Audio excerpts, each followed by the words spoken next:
અત્યારે ઉનાળાના ખૂબ ધમધમતા તાપના સંપર્કમાં આપણે આવી રહ્યા છીએ અને એમાંય આપણી કાર એટલે કે આપણી ગાડી જો સૂર્યપ્રકાશ નીચે એક ધારી લાંબો સમય સુધી પડી રહે અને એના સંપર્કમાં આપણે આવીએ અને વારંવાર આ પ્રકારની ભૂલો કરીએ જે વિડીયોમાં હું તમને જણાવીશ તો આપણા શરીરને નાના મોટા અનેક પ્રકારના નુકસાન થઈ શકે છે. તો સૌ પ્રથમ કે બહારનું ટેમ્પરેચર હોય એક્ઝામ્પલ તરીકે 40થી 43 ડિગ્રી સેલ્સિયસ સુધી બહારનું તાપમાન હોય અને ગાડી એક ધારી કાચ બંધ હોય અને તાપના સંપર્કમાં પડી રહે તો અંદરનું તાપમાન 10થી 15 ડિગ્રી સેલ્સિયસ સુધી વધી શકે છે અને એના સંપર્કમાં આપણે આવીએ તો આપણા શરીરને અનેક પ્રકારના નુકસાન થાય. જેમ કે આપણું શરીર ડિહાઇડ્રેશનનો શિકાર થાય, આપણા શરીરને લૂ લાગવાની શક્યતા ઊભી થાય, હીટ સ્ટ્રોક થવાની શક્યતા ઊભી થાય. એટલે કે અમુક લોકોને માથું દુખે, અમુક લોકોને ચક્કર આવે, અમુક લોકોને ઝાડા ઉલટી થઈ જાય, અમુક લોકોને થાક નબળાઈ જેવું લાગે, અમુક લોકોને આંખના અંધારા આવી જાય, અમુક લોકોને તો જો વધારે પડતી લૂ લાગી જાય તો એને તાવ પણ આવી શકે છે. તો આ પ્રકારની શક્યતા ઊભી થાય છે. એટલે બને ત્યાં સુધી આ પ્રકારના ટેમ્પરેચરવાળા વાતાવરણમાં સીધું આવવું ટાળવું જોઈએ.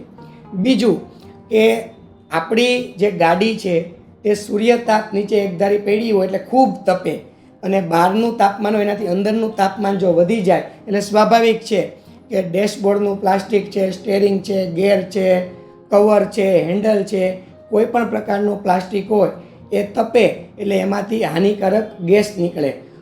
એને કહેવાય વોલેટાઇલ ઓર્ગેનિક કમ્પાઉન્ડ. એટલે આ પ્રકારના એ નકામા ગેસ છોડે એ પ્લાસ્ટિક અને એ આપણા શરીરમાં શ્વાસોશ્વાસની મારફતે જો આપણા શરીરની ભીતર પ્રવેશે તો ફેફસાની કાર્ય કરવાની ક્ષમતા ઓછી થાય, આપણી રોગ પ્રતિકારક શક્તિ ઘટે અને બીજા પણ ભયંકર નુકસાનો થઈ શકે છે. એટલે આ પણ ટાળવું જોઈએ, સીધા સંપર્કમાં ન આવવું જોઈએ.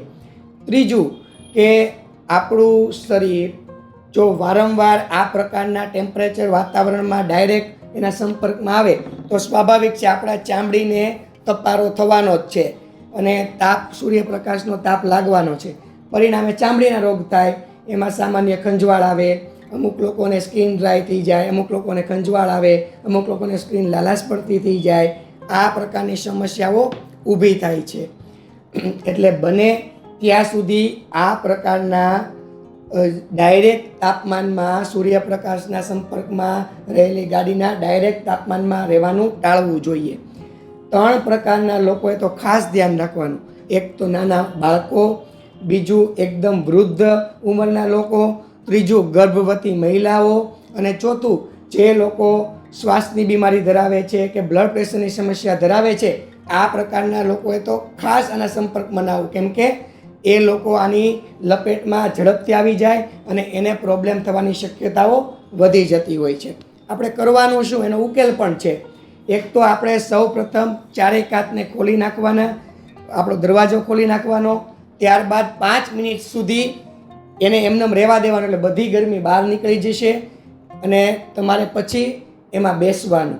આ પણ એક ઉકેલ થઈ શકે. બીજું કે આપણે જે સૂર્યતાપમાં જે ગાડી તપતી હોય એટલે સૌ પ્રથમ આપણે એના કાચને ખોલી નાખવાના, 5 મિનિટ રહેવા દેવાના એટલે બધી ગરમી બહાર નીકળી જશે.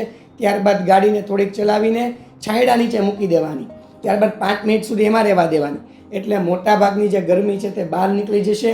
ત્યારબાદ તમે એને એસી શરૂ કરશો એટલે તે ધીરે ધીરે તમારું શરીર સહન કરી શકે એવા નોર્મલ ટેમ્પરેચરે આવશે.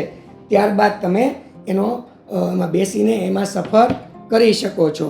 ક્યારેક આ પ્રકારના સીધા તાપમાનમાં જાઓ તો વાંધો ના આવે, પરંતુ વારંવાર ભૂલ કરો તો આપણા શરીરમાં ભયંકરમાં ભયંકર નુકસાન થઈ શકે છે. એટલે બને એટલું આ પ્રકારના જે ઉપયોગ હોય જે આપણા શરીરને નડે એને આપણે ટાળવું જોઈએ. આપ સૌને મારા પ્રણામ. જય ધન્વંતરી.